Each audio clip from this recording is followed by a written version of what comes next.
Nipas yung mga petsa na yan. Timeless reading. Lahat ng readings ko rito. Ano? General energies saka love life energy. Yun ang sisilipin natin.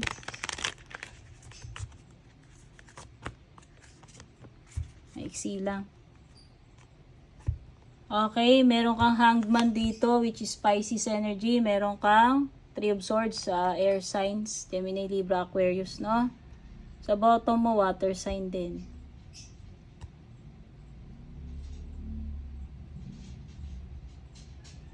Okay, kung naiinip ka na, kung nagkaroon ng waiting period, nagkaroon ng pagkakatenga, meron na put on hold, na delay, iniwan sa ere. So, nakikita ko matatapos na yung period na yan ng waiting, yung period ng pagiging pag-aalinlangan or period ng uncertainty. Kasi naiwan na kabitin eh. So, nasisense ko rito is matatapos na yung paghihintay na yon, no? Magkakaroon na ng continuation, ano man yung mga natenga rito, ano man yung naiwan sa ere, yun na nafe-feel ko, no? So, to me, this is positive, kasi, ano na eh,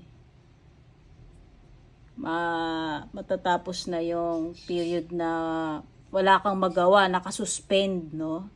So, sa career mo man yan, or in general, sa love life mo, yes, nakikita ko rin na maganda kasi ito ay card ng healing. No? So, nakikita ko is recovery period from a breakup or a heartbreak. From a betrayal. O, so, love life man yung betrayal na yan o hindi. No? Nakikita ko, o pwedeng iniwan ka sa ere na itong person na to. Or na-stuck ka sa pagiging broken-hearted. Kung na-stuck ka man doon, nakikita ko ito na yung period na unti-unti mo nang natatanggap, unti-unti ka nang nag-heal, and unti-unti na ring magbabago yung situation mo kasi mag-o-open ka na uli sa panibagong chapter. Okay? Pwedeng yung iba, this is a sign ng pwedeng mag-heal yung connection mo na yun eh. Although possibility lang naman yun na baka sakaling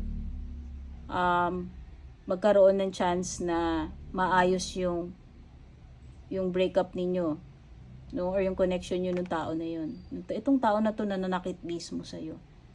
Pwede rin namang hindi magkabalikan, pero parang magkaroon na lang siguro ng closure, acceptance, moving forward, and pagkakapatawaran. Okay?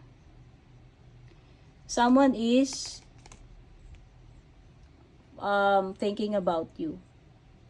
Pwedeng missing you, thinking about you, manifesting. Okay?